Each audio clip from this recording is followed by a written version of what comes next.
Saludos compañeros. Presente video pretende dar una reseña sobre tres temas: la frontera de posibilidades de producción, demanda y pronósticos. En primera instancia hablaremos de la frontera de posibilidades de producción. La frontera de posibilidades de producción nace como consecuencia del problema económico, el cual se produce debido a que en las economías existen unas necesidades humanas en la práctica ilimitadas frente a recursos limitados. Este principio de escasez implica que se debe elegir qué producir y cuánto. Al mismo tiempo, esta elección implica sacrificar algo, y justamente el costo de oportunidad es el valor de la alternativa que debemos descartar cuando elegimos realizar una actividad en particular. Repasando estos conceptos, se puede definir lo que es la frontera de posibilidades de producción o FPP. Básicamente, esta representa para una determinada cantidad de recursos y un estado de la tecnología las posibles combinaciones a la hora de producir dos bienes. O con otras palabras, la FPP refleja las opciones que se le ofrecen a la sociedad y la necesidad de elegir entre ellas. Si una economía se situase en un punto sobre la frontera, por ejemplo un punto A, significaría que utiliza todos sus recursos eficientemente, o con otras palabras, con pleno empleo. Además, que utiliza todos los recursos para producir escuelas. Si pasase un punto B, como se muestra en el gráfico, significa que utiliza todos sus recursos para producir hospitales. O si pasase un punto D, significa que está sacrificando una porción de la producción de hospitales para utilizarlo para producir escuelas. Al igual que en los países, las empresas tienen recursos limitados para producir. En este sentido, la FPP le sirve a las empresas para decidir dónde destinar sus inversiones. Por ejemplo, una empresa que se dedica al negocio inmobiliario, por medio del cual se pueden adquirir diversos tipos de activos inmobiliarios, podría verse en la obligación de elegir entre distintas zonas y qué tipo de inmuebles.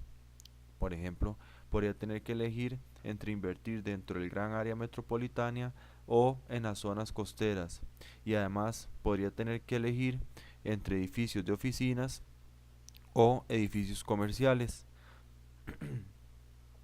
La elección de uno implica renunciar a las posibles ganancias que pudiese generar el otro, es decir, el costo de oportunidad.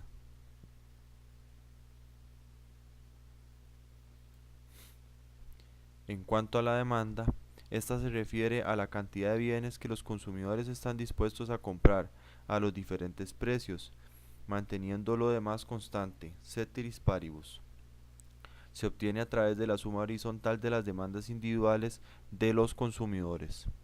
Además de los precios, los principales determinantes de la demanda son los siguientes: los precios de los bienes relacionados, los ingresos de los consumidores, las preferencias de los consumidores, información del consumidor, las expectativas de los consumidores y por último el número de los consumidores.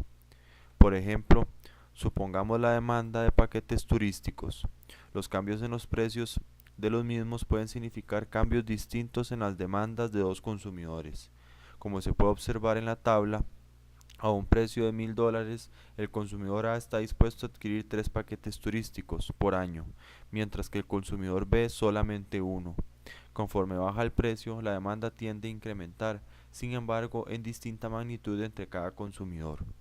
Ya a un precio de $300, el consumidor A estaría dispuesto a demandar 9 paquetes al año y el consumidor B 4. A pesar de que el precio es un importante determinante de la demanda, en la misma confluyen diversos factores, como se mencionó anteriormente.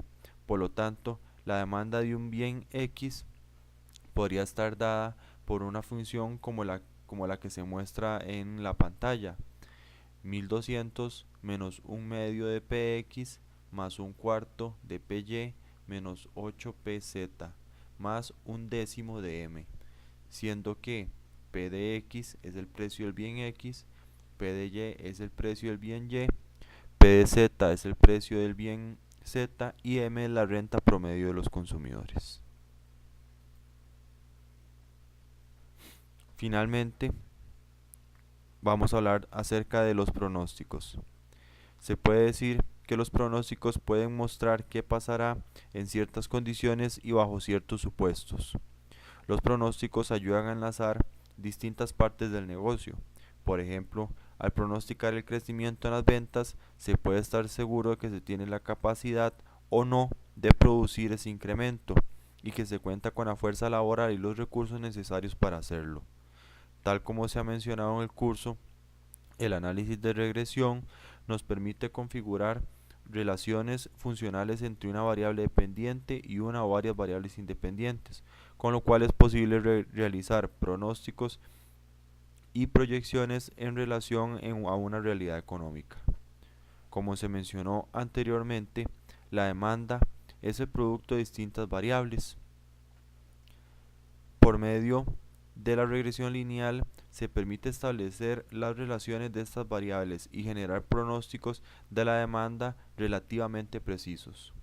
En los links que se muestran en la pantalla se podrán observar algunos ejemplos de estimaciones de la demanda por medio de regresión lineal.